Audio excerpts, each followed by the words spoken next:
अस्सलामु अलैकुम वरहमतुल्लाहि वबरकातुह।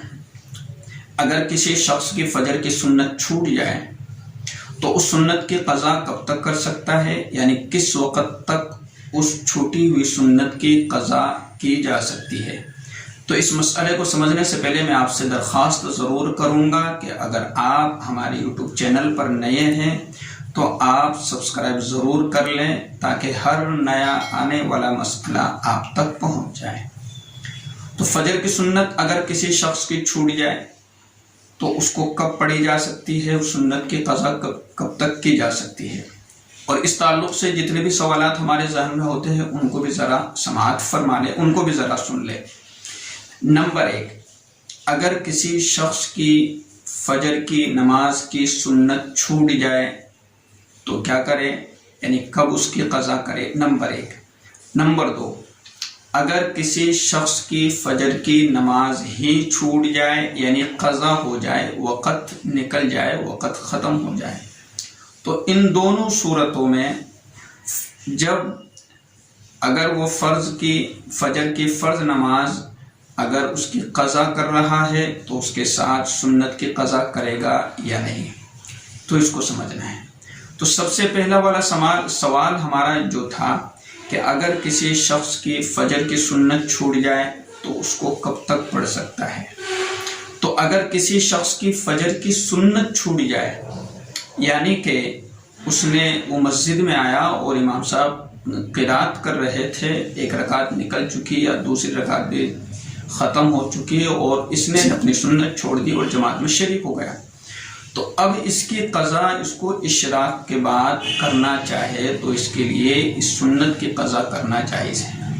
यानी तुलुए आफ़ताब के बाद, सूरज के निकलने के बाद, हम इसको यूँ समझ ली कि इशराक का वक्त शुरू होने के बाद आप इस सुन्नत की क़ज़ा कर सकते हैं। और कब तक कर सकते हैं? ज़वाल तक।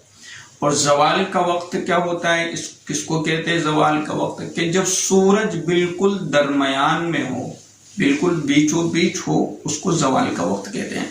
और अगर घड़ी के हिसाब से हम समझते हैं तो कहीं 12, 12:15, 12:30, कहीं वक़्त के हिसाब से बदल भी जाता है, 11:45, ठीक है।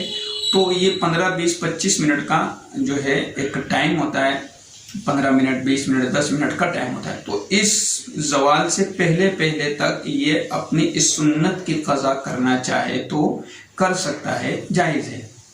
ये इमाम मोहम्मद रहमतुल्लाह अलैह का कौल है।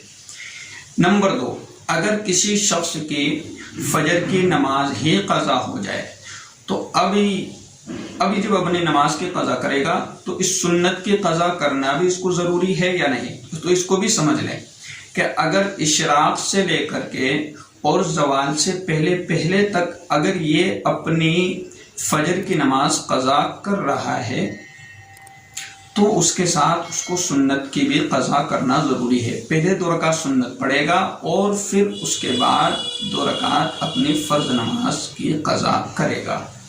लेकिन अगर ज़वाल का वक़्त निकल चुका, ख़त्म हो चुका है, यानी ज़वाल के बाद मसलन अगर किसी शख्स की फजर की नमाज छूट गई, अब वो ज़ोहर की नमाज पढ़ने के लिए आया, उसके दिल में ख्याल आया कि अभी जो है जमात खड़ी होने में टाइम है तो मैं अपनी फजर की छूटी हुई नमाज की क़ज़ा कर लूँ।